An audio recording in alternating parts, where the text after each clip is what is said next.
इगतपुरी तहसील कार्यालयावर सीटूच्या वतीनं जिल्हा सरचिटणीस देविदास आडोळे यांच्या नेतृत्वाखाली कामगारांचा मोर्चा काढण्यात येऊन आंदोलन करण्यात आलं। या मोर्चाची सुरुवात मुंबई-आग्रा महामार्गावरील बोरटेंबे या परिसरातून सुरुवात करण्यात आली।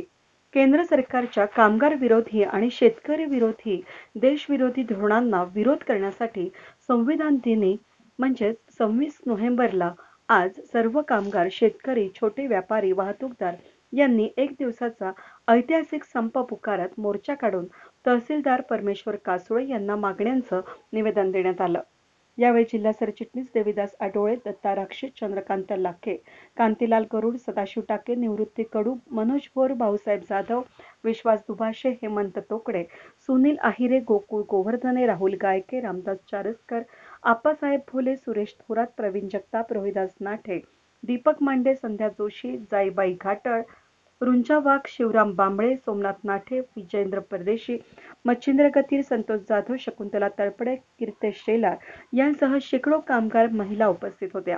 कोविडचा प्रादुर्भाव असल्यामुळे पोलीस निरीक्षक अशोक रत्नपारकी आणि सहाय्यक पोलीस निरीक्षक जालिंदर पळे यांच्या पोलीस पथकानं यावेळी चोख बंदोबस्त ठेवला होता। आज इगतपुरी तालुक्यामध्ये शेतकरी आणि कामगारांच्या वतीने हा जो काय महामोर्चाचे आयोजन केलेले आज देशव्यापी भारत औद्योगिक बंद आहे। या भारत औद्योगिक बंदमध्ये एकूण 13 संघटना, शेतकऱ्यांच्या 35 फेडरेशन आणि जवळपास या देशातील 2 कोटी शेतकरी आज रस्त्यावर उतरलेले आणि जे काय नरेंद्र मोदीने निवडणुकीपूर्वी काळामध्ये जे काय आश्वासन दिलं होतं, आम्ही जर सत्तेमध्ये आलो तर शेतकऱ्यांचे प्रश्न सोडू, कामगारांचे प्रश्न सोडू, 2 कोटी लोकांना रोजगार देऊ, असे अनेक आश्वासनं दिले होते। मात्र या 2 महिन्याच्या काळामध्ये मोदी सरकारने उलट 44 कामगार कायदे, या कामगार कायद्यामध्ये त्यांनी बदल करून फक्त 4च कामगार कायदे ठेवलेले, त्या सर्व कायदे मालकांच्या बाजूने केलेले आहेत आणि या कायद्यांमध्ये कामगारांना उद्ध्वस्त करण्याचं पूर्ण षडयंत्र मोदी सरकारने केलेले।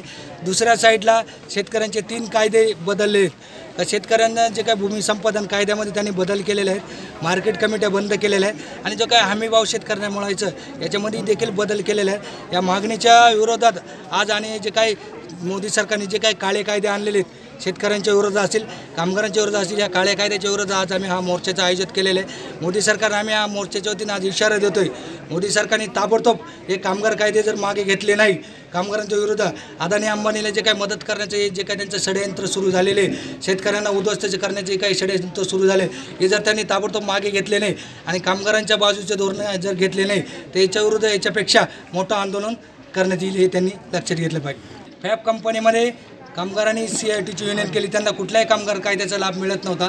मात्र फॅब कंपनीतल्या कामगारांनी युनियन केली म्हणून तिथल्या मालकाने चिडून जाऊन आणि मालकाने कामगारांना मारहाण केली। मात्र मारहाण केलेलं तर कामगार ज्या वेळेला पोलीस स्टेशनला कंप्लेंट करायला गेले तर पोलिसांनी मात्र आमचं काही गुन्हा दाखल करून घेतला नाही, यांची घेतली आणि कामगारांची बाजू ऐकण्याऐवजी मालकांचीच बाजू ऐकून मालकांचीच बाजूने भूमिका घेऊन कामगारांची दडपशाही केली आणि कामगारांचे खोटे गुन्हे दाखल करून 60 कामगारांना, स्थानिक कामगारांना बाहेर काढून टाकलं आणि मात्र पोलिसांनी मालकाची बाजू ऐकून 60 कामगार बसलेले, शांततेत बसलेल्या कामगारांवर लाठीचार्ज केला। युनियनचा झेंडा काढून मालकांना मदत करण्याचं काम पोलिसांनी जो काही केलेलं आहे, पोलिसांचा सुद्धा आम्ही धिक्कार करतोय आणि जिंदाल कंपनी जी काही सातत्याने इडं मंडेगावची 750 एकर जमीन घेतलेली, मात्र जिंदालमध्ये स्थानिक 150 कामगार आहेत, ते पण आज कॉन्ट्रॅक्टमध्ये काम करतात, ते कुठेही कायम केले जात नाही आणि 3500 परप्रांतीय कामगार आहेत, त्यांना परमनंट करून त्यांना पगारवाढ व्यवस्थित दिलेला आहे, बोनस दिला आणि मात्र जिंदालच्या कामगारांना बोनस दिला जात नाही। आमची मागणी आहे, जिंदालच्या कामगारांना न्याय मिळाला नाही तर हा देखील या कंपनीला आम्ही घेराव घालण्याशिवाय राहणार नाही, हे आम्ही त्यांना इशारा देत आहे।